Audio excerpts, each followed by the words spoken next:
Los Angeles, California. Since the city was officially established in 1835, it has been the setting of countless infamous crimes like the Manson murders, the Black Dahlia slaying, and the O.J. Simpson case, to name just a few.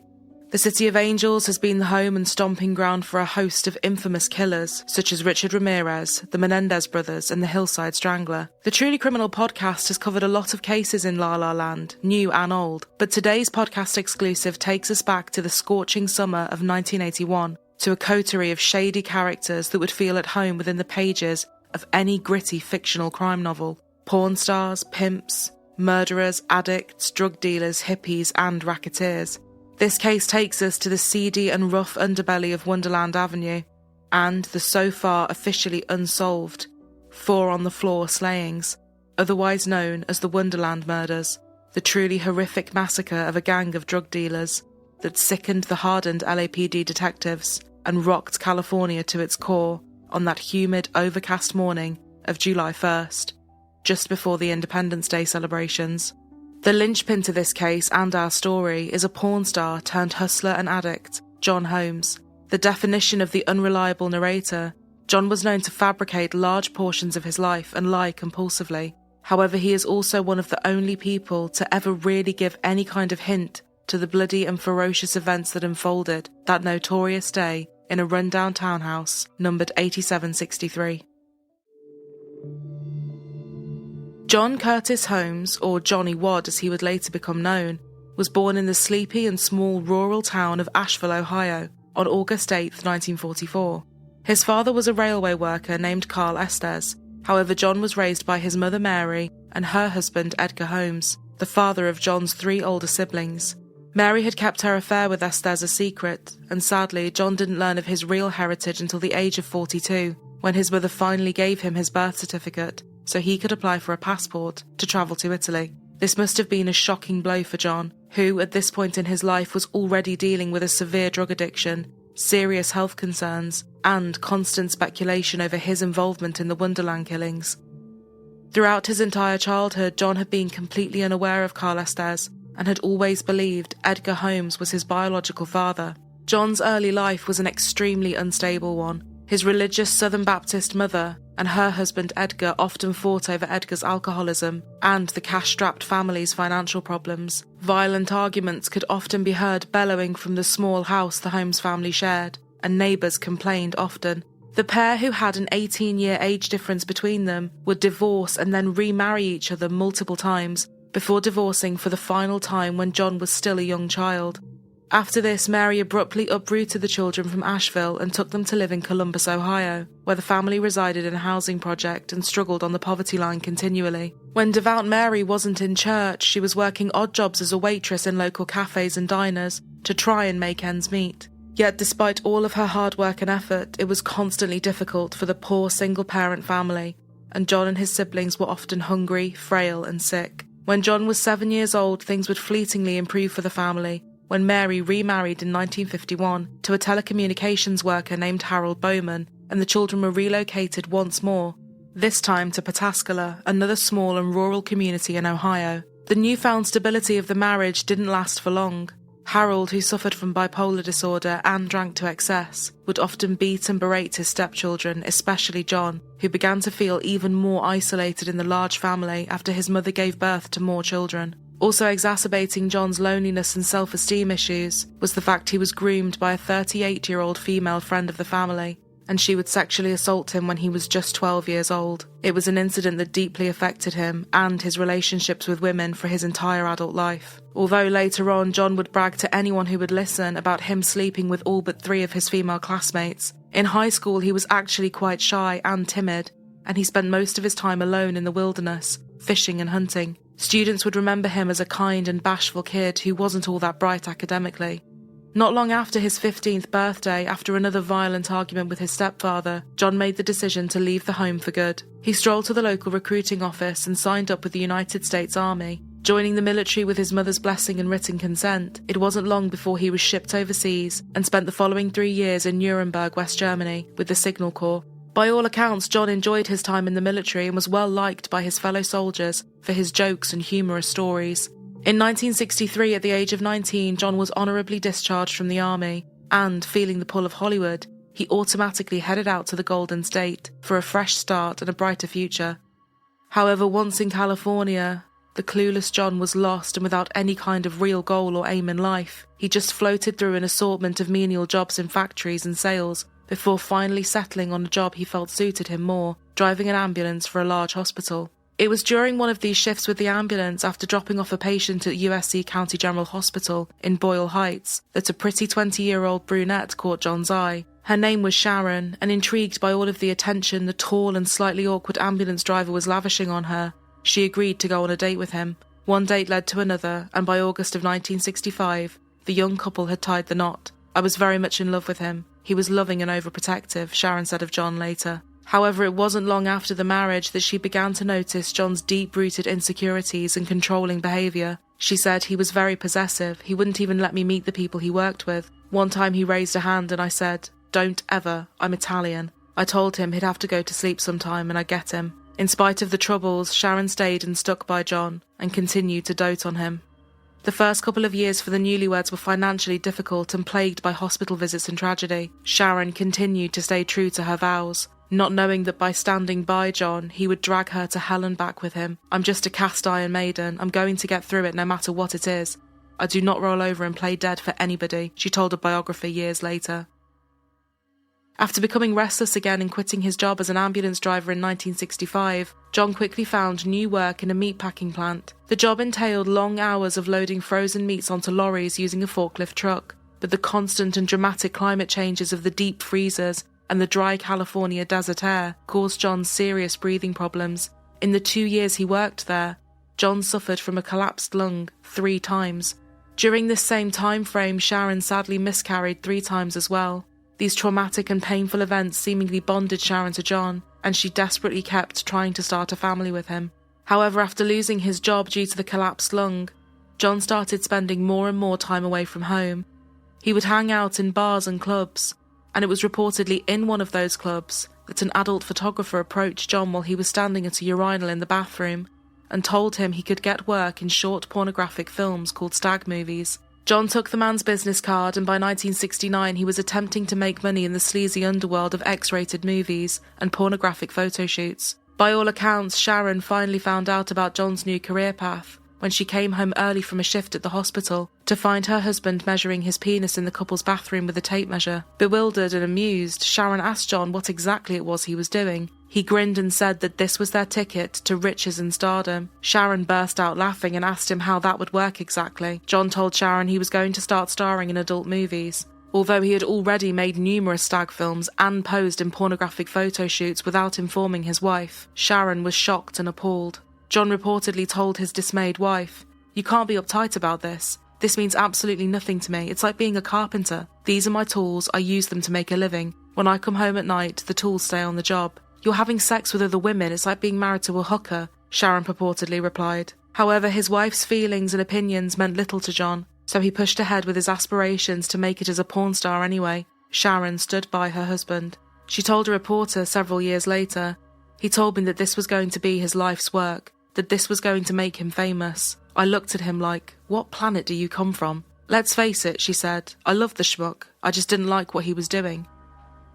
Skinny and lanky, with a wispy moustache, John, who didn't impress the majority of film producers until he dropped his pants, started to quickly get more work than he had ever dreamed of. The name of John C. Holmes was being whispered in dingy porno theatres all across the United States. To Sharon's surprise, John was already making a lot of money and a big name for himself in the still controversial industry of porn in the late 1960s. At that time, pornography was still technically illegal and severely frowned upon by large parts of American society. But with the mainstream success of pornographic movies like Deep Throat and The Devil and Miss Jones in the early 1970s, the industry was slowly crawling towards something resembling acceptance. John gained massive popularity for his portrayal as Johnny the Wad, an everyman private detective who finds himself in a series of sexual situations while tracking down the bad guys, who were all, in fact, beautiful women. I'll come straight to the point, Mr. Wad. Johnny. Call me Johnny. Johnny, give something that I want. I cannot possibly imagine what I could have that you'd be interested in. Both the movie franchise and John rocketed to huge levels of success that even caught the filmmakers by surprise. John was to the adult entertainment industry what Elvis Presley was to rock and roll. He was simply the king, said cinematographer Bob Voss. John Holmes had hit it big and people in the industry loved Johnny the Wad, but according to Sharon, the feeling wasn't mutual. She recounted years later, John never considered anyone in the porn business his friend. He used people, just like he felt he had been used all his life. I never met any of the people that John worked with. To John, everyone in the business he worked with, he referred to them as dirt, scum, slime, or bastard. And I'm not talking about bastard in a kind way. It was around the time of his newfound mega success that John was arrested for pimping and pandering in an LAPD raid on a film set he was working on. He called me from Ventura wanting to be bailed out, said Sharon. I didn't have that kind of money. Nevertheless, John surprised his wife a few hours later by turning up outside their house in a squad car and cheerily waving the detectives goodbye. John had escaped prison by doing what he had always done and would always do. He had narrowly escaped charges by looking after number one, John Holmes. He told an LAPD detective named Tom Blake that he would become an informant and give up information on the very people he was working with and who were supporting his success. By all accounts, John took to this new role with glee and gusto, keeping his eyes and ears open whilst on movie sets and in meetings. He delivered all kinds of incriminating inside information and gossip to Detective Tom Blake. The detective called in at the Holmes residence so often that he even became well acquainted with Sharon, who seemed bemused by the whole situation. John was giving him regular information, particularly on anybody that had done him dirty, she said. As the 1970s reached their midway point, John was seemingly enjoying success in both of his chosen fields, of porn star and police informant.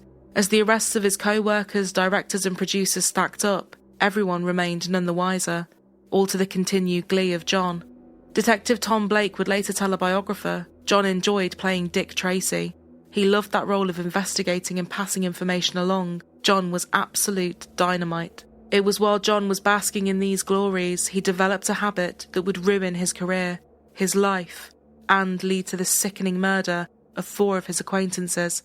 Always a stone-cold teetotaler due to his upbringing and alcoholic stepfathers, once in the porn scene, John began to partake in the cocaine that was a constant present on film sets. The drug took a grip on the porn star, boosting his arrogance, his confidence, and his unwaverable belief that he was untouchable. At first, John started by snorting the narcotic, but that quickly spiraled into smoking it. It wasn't long before he was spending $1,500 a day on cocaine. The more he smoked, the more he became unbearable to work with on set. And it was also becoming a common occurrence that John was unable to perform sexually for the cameras, or at all. Although Sharon hadn't noticed these failures, as she had ceased all intimate contact with him when he started working as a porn star. By the time the addiction had overwhelmed her husband, the couple had been living together platonically for years, with Sharon acting more like a mother than a wife. Although his movies were still doing well across the States, as John spiraled deeper into the depths of drug dependency, he began to lose work, and was forced to feed his habit in a different way, by acting as a courier for a big-time California drug dealer named Eddie Nash. Sharon later said he'd come home from one of his movie premieres, take off his boots, peel down his socks, and take out a wad of large bills. He'd say, "Count this, we're talking $56,000 in 2 boots."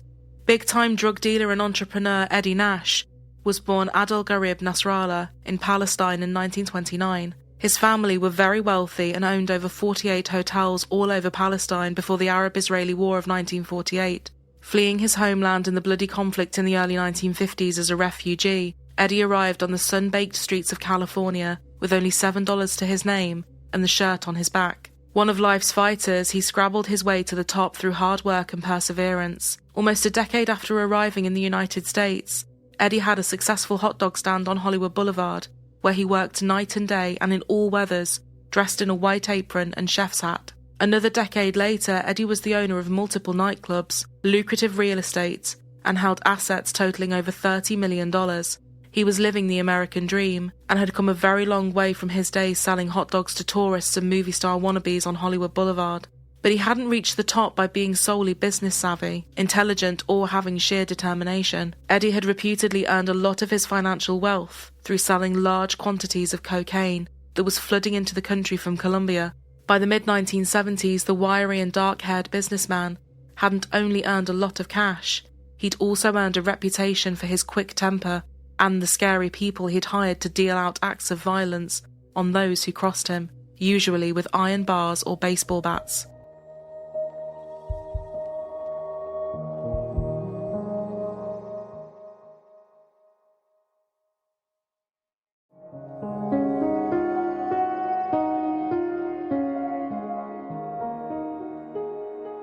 LAPD homicide detective Tom Lang remembered how Eddie Nash had ingratiated himself within the corrupt police department with bribes and special treatment. I wasn't really familiar with Eddie Nash, but my partner, Bob Sousa, had heard of him from being in Hollywood Detectives, in 1969 or 1970. Of course, there was a big scandal in Hollywood Dicks in 1970. The cops were all dirty, and they were on the take. They were selling what we called 510s, padding confidential information on real bad guys and getting paid off or getting free women free meals. Eddie Nash loved the cops. He'd say, "Come on in, we'll set you up." It's not a direct payoff, but when Eddie's name comes up, you remember he's the only guy who bought you dinner and bought you drinks all night. So that kind of nonsense went on, and of course all those guys went to prison, but one of the players behind that was Eddie Nash. Eddie Nash and John Holmes seemed like unlikely buddies, but they both had something in common: uncontrollable drug addictions. Eddie had met John Holmes in one of his clubs, and the pair quickly became fast friends. Eddie loved celebrity culture and yearned for the respect and adoration that Hollywood stars receive. He introduced John to all of his friends and associates around the clubs as "my brother John," and genuinely seemed to enjoy his companionship. He especially enjoyed John's stories of past escapades, such as travelling the world to have sex with rich aristocracy, graduating with honours from UCLA, and dancing ballet nude across Europe. Whether or not Eddie knew these stories were more examples of John's dishonesty is unknown, but what is known for certain is that John had become a regular fixture at Eddie's luxurious, white-stoned, ranch-style home in Studio City, and the aging criminal had taken the younger man under his wing, giving him jobs to do and loaning him huge amounts of money. John was reportedly scared of Eddie, and his wife claimed to a reporter, "John told me that people had a way of disappearing from Eddie's, and that you were lucky if you found their bones in the desert." That was John's way of telling me he was afraid of Eddie. John was right to be afraid of Eddie. No one was safe from Eddie's wrath when he felt he'd been betrayed or wronged. Even his ex-wife Gianna. She stated in court, "After our separation, when my parents and I took the children to Oklahoma to my aunt and uncle's farm, my husband hired a girl to follow us. She came to the farm in order to find out if a certain man was with me. After she left, my husband called me and said to come home immediately. When I refused, he said, 'Don't come back to California, or I will have 2 men waiting at the airport to kill you, and I will have your parents killed.'" Although John was frightened of Eddie, he stuck around the millionaire's home, because there was always a party going on, and plenty of free drugs, women, and alcohol to indulge in. As Eddie's addiction worsened, along with his health, the 6-foot-tall, grey-haired man had become somewhat of a hermit, stumbling around his lavished home in a drugged-out stupor, wearing only a red silk bathrobe, and referring to himself in the third person as the Nash. Eddie's lawyer and longtime friend would state to a journalist, "The consumption of alcohol and drugs was an ongoing, everyday affair. When you met with Eddie, you met at his place, on his terms. I believe that cocaine paranoia created within him the desire to stay within that closed environment that he had control over. If anything, one of the themes in Eddie's life has always been control. He wanted to be in charge." One of Eddie's ex-girlfriends also testified in court later that there were piles of cocaine in front of you, jewellery, wads of money. You'd be left in a room for hours and then you'd be called in. There were 2-way mirrors in the bedroom. Anything you wanted would be made available. In a way, Eddie would assess you on what you did or didn't take. At times when John had outstayed his welcome at Eddie's over in Studio City, he often hung around another group of criminals in the hopes of scoring free drugs. However, this small and tight-knit group of outlaws was a very different breed to the somewhat affable Eddie Nash. Very different indeed. Their name was the Wonderland Gang, and they were a group of ruthless drug dealers who robbed, murdered, and intimidated their way to the top of the criminal food chain in LA. They tolerated John only so they could humiliate him and cruelly show him off as a kind of pathetic team mascot, ordering him to drop his pants around anyone who stopped at their headquarters at 8763 Wonderland Avenue to buy heroin or crack cocaine. John was also selling stolen goods to the gang because, at this point, deep in debt to Eddie and the Wonderland Gang, and having alienated most of the people in the pornography business, he was willing to go to any lengths to score a hit or get cash to purchase drugs. Sharon later said, by early 1980, John either couldn't find work or couldn't get enough money from work to support his escalating drug habit, is when he began his robberies, breaking into people's houses and cars to steal anything of value. Soon he began pilfering stuff out of our own house. Out went the jewellery, out went the china, out went all of my antique furniture.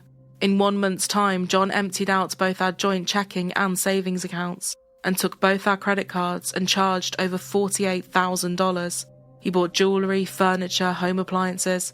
What he would do is buy these items from local retail stores and then sell them at pawn shops to get cash to pay for all the cocaine, pot, crack that he was smoking and snorting on a daily basis. Honestly, it really didn't bother me at this point in time because John was so completely out of control.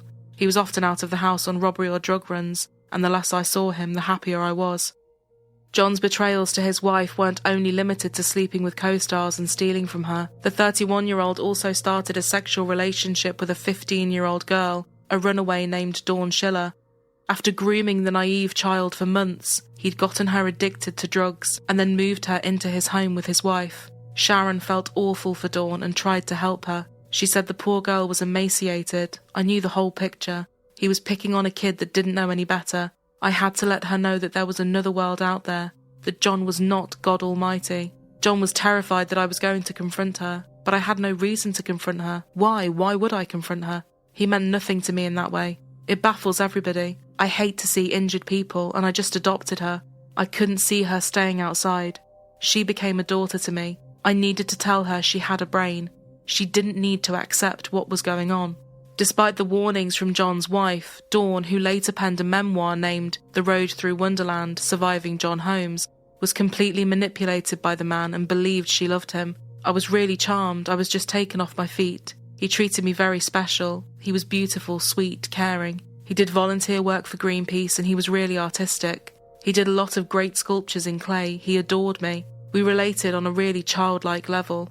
I didn't know what business he was in. He'd do silly, cute, charming things around me. He liked my innocence, the fact I had nothing to do with the porn industry. However, as John's drug addiction and desperation worsened, he went even lower and began beating Dawn and pimping her out to Eddie Nash and the Wonderland gang to pay off his drug debts. The leader of the Wonderland gang who bullied John Holmes relentlessly was a 37-year-old Vietnam veteran named Ron Launius. Launius, who had been convicted and dishonourably discharged from the military during the Vietnam War for smuggling large quantities of heroin into the United States, hidden within the corpses of soldiers, was suspected of committing over 27 murders by the LAPD. He was finally arrested in 1974 for the murder of a police informant, but was later released without charge when the only living witness to the homicide was later killed in a shootout with authorities. An LAPD detective stated that Launius was one of the coldest people I've ever met. David Lind, another member of the Wonderland gang, said of Launius's ice-cold demeanour, "You could put a gun to his head and his pulse would never break 70. Launius met David Lind, a member of the Aryan Brotherhood and an outlaws biker, when the pair were serving time in prison together. Lind had been convicted of a wide range of crimes ranging from rape to armed robbery, and when Launius asked him to join the gang, Lind jumped at the chance and moved into the Wonderland Avenue property with his girlfriend, 22-year-old Barbara Richardson, who was actually already married. Unbeknownst to the gang, both Lind and his girlfriend were police informants who, very similarly to John Holmes, would give up their friends and associates to the authorities at the first sign of trouble. The leaseholder of their headquarters at 8763 Wonderland Avenue was a 46-year-old drug addict named Jay Miller, the girlfriend of Launius's right-hand man, Billy Deverell.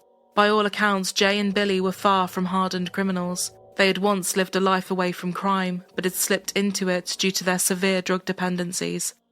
Unlike the rest of the gang, both Miller and Deverell's only crimes were for non-violent offences related to drugs in some way. By all reports, Deverell hated the situation he was in and dreamed of going straight, and was usually the only rational voice left in the house on Wonderland Avenue. Often going along on robberies planned by Launius and Lind out of desperation for money to buy drugs, he would also want to make sure that the other men didn't do anything too awful that would land them all in the penitentiary, and Deverell was dragged along to many robberies. Apart from selling large amounts of heroin and crack cocaine, ripping off other drug dealers in Los Angeles was the gang's forte, and their second most lucrative income stream. Their modus operandi was dressing up as Los Angeles police officers and storming other criminals' headquarters, bellowing that it was a police raid.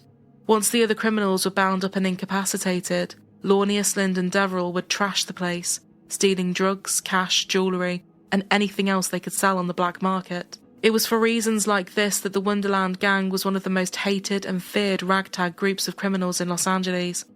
One drug dealer who wasn't intimidated by Launius and his crew was Eddie Nash. When Launius, a collector of antique handguns, offered to sell one of his collection to Nash, Nash decided to just keep the guns and told Launius to go whistle for his payment. It was an act of extreme disrespect that made Launius incredibly angry. He swore vengeance on Eddie Nash. Nash, for his part, didn't seem to care all that much. He rarely left his fortified house anyway, and had his live-in bodyguard Greg around him at all times. The intimidating Greg was a mountain of a man who brandished a lead pipe and put it to use often at the behest of Nash. The Nash house was the Wonderland Gang's dream rip-off, but there was no way they were going to get onto the premises without an all-out brawl. They needed an inside man, someone to unlock the door. Then Launius realised they did in fact have a man on the inside already, someone who was very deep in debt to the gang. Eddie Nash's good buddy, John C. Holmes, Johnny the Wad. The next time John came sniffing around Wonderland Avenue in the hopes of scoring some free drugs, the gang braced him. He was told the only way to pay off his debts was to help them get into Eddie Nash's house. To the surprise of Launius, Deverell and Lind, John not only readily agreed, he drew them a highly detailed map, informing the criminals where his good friend had concealed the antique handguns, huge amounts of drugs, cash and jewellery. John also gave them the location of a safe that was hidden in the floor of Eddie's bedroom. A heist plan was formulated. John would head over to Nash's place, hang out for a little while, and then unlock one of the doors, so the Wonderland crew could sneak in after and catch Nash and his violent bodyguard unaware. It seemed like a simple plan to John. However, within days, 2 of the 3 people he was conspiring with would be dead. Their skulls had been so badly smashed in that investigators would initially believe they had been shot in the head with a shotgun. On the evening of June 29th, John drove over to Nash's house in Studio City with the excuse that he wanted to buy some cocaine and hang out. He partied with Nash and his 300-pound bodyguard Greg, and when the pair of them were deeply under the influence of drugs, John unlocked the sliding balcony doors and then made his excuses to leave. After rushing back to the Wonderland Avenue drug den, John was disappointed to find that the whole crew of criminals were too high on heroin to pull off the robbery.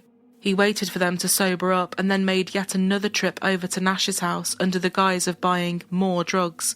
He again made sure the balcony doors were unlocked and then signalled to the Wonderland gang who were waiting in the car outside that the property was open as he fled the scene.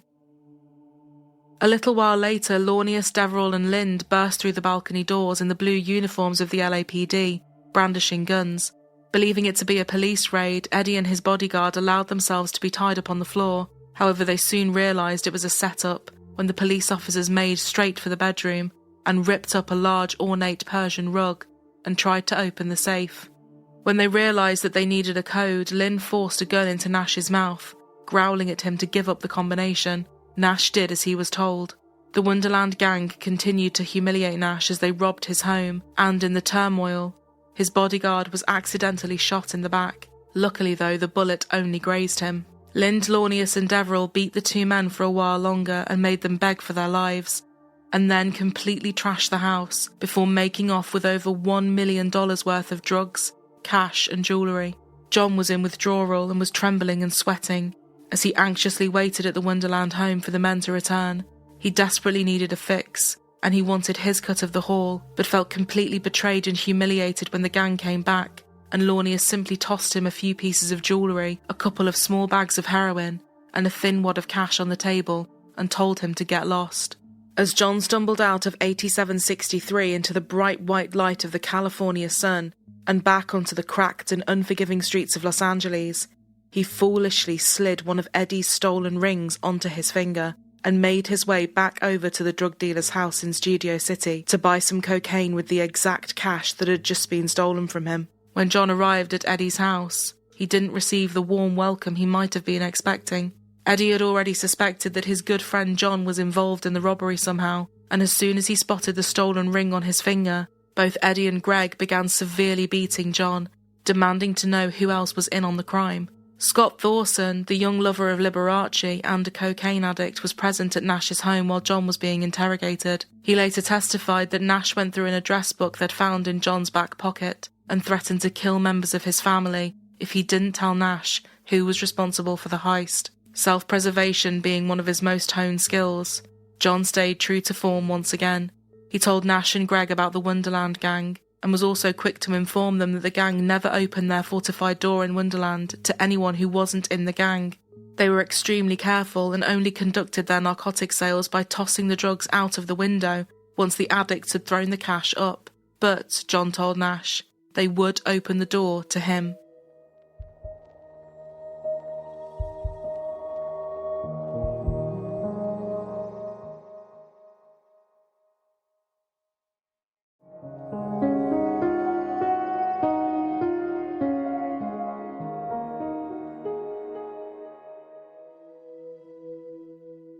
On July 1st at around 4 p.m, the LAPD received a call from a couple of distressed furniture movers who were working in the house neighbouring 8763 on Wonderland Avenue.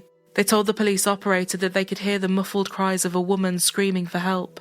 Officers were on the scene within minutes, and the horrors within the house were much worse than they could ever have imagined. David Lynn's girlfriend, 22-year-old Barbara Richardson, was slumped on the floor, the carpet drenched with her blood and the walls spattered with brain tissue. She had been beaten to death with such ferocious intensity that she could only be identified by her fingerprints. Investigators found the leaseholder of the house, 46-year-old Jay Miller, and her boyfriend Bill Deverell in one of the bedrooms. Miller had been bludgeoned to death as she lay in bed, and Deverell's corpse was crumpled next to the television on the floor. In another bedroom, detectives found Notorious and his wife Susan.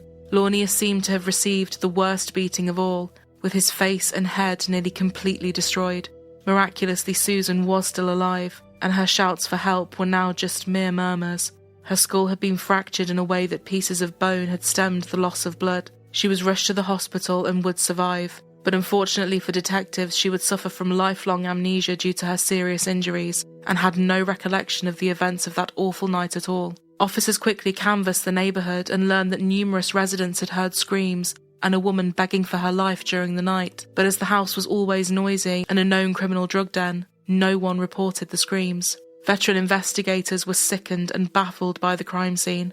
The victims were all well-known criminals and drug addicts, but the truly rage-filled nature of the killings didn't fit with the usual drug-related murders detectives were accustomed to. They only had one single piece of viable evidence. On the headboard above the bed, just above the corpse of Notorious, was a bloody palm print.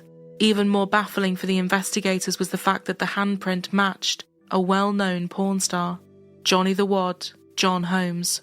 On the 2nd of July, Sharon Holmes was surprised in the early hours of the morning when John crawled through their front door, dishevelled and drenched in blood. She rushed to her husband, but he waved her off, telling her he'd just been in an accident and needed a bath. John had a habit where if he'd had something unpalatable to pass off, he got into the bathtub, she later said. As John sat shivering in the bath, the water turning a pinkish hue from the blood he had been attempting to scrub from his hands, he reportedly confessed to his wife about what had happened. "There's somebody out there who wants to kill me," Sharon said her husband told her. When she asked him what he meant, he just shook his head and muttered, "The murders. I was involved. I know who did it." Sharon went on to tell a journalist that John told me he had set up the robbery.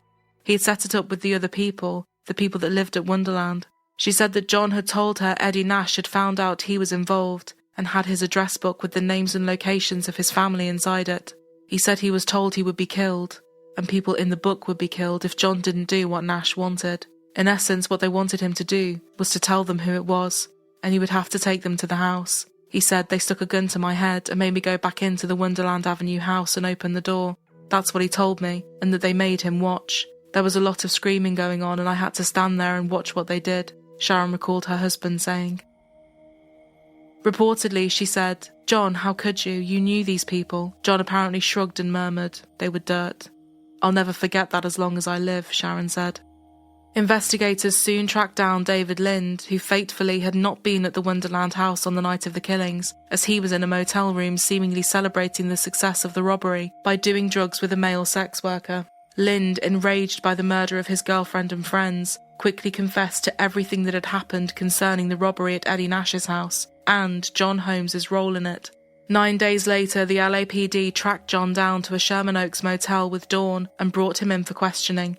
John told investigators he knew who had killed the Wonderland gang, but refused to talk about anything until he was given immunity. He also wanted himself, Sharon and Dawn to be placed in the witness protection program and relocated to somewhere safe with enough money to spend.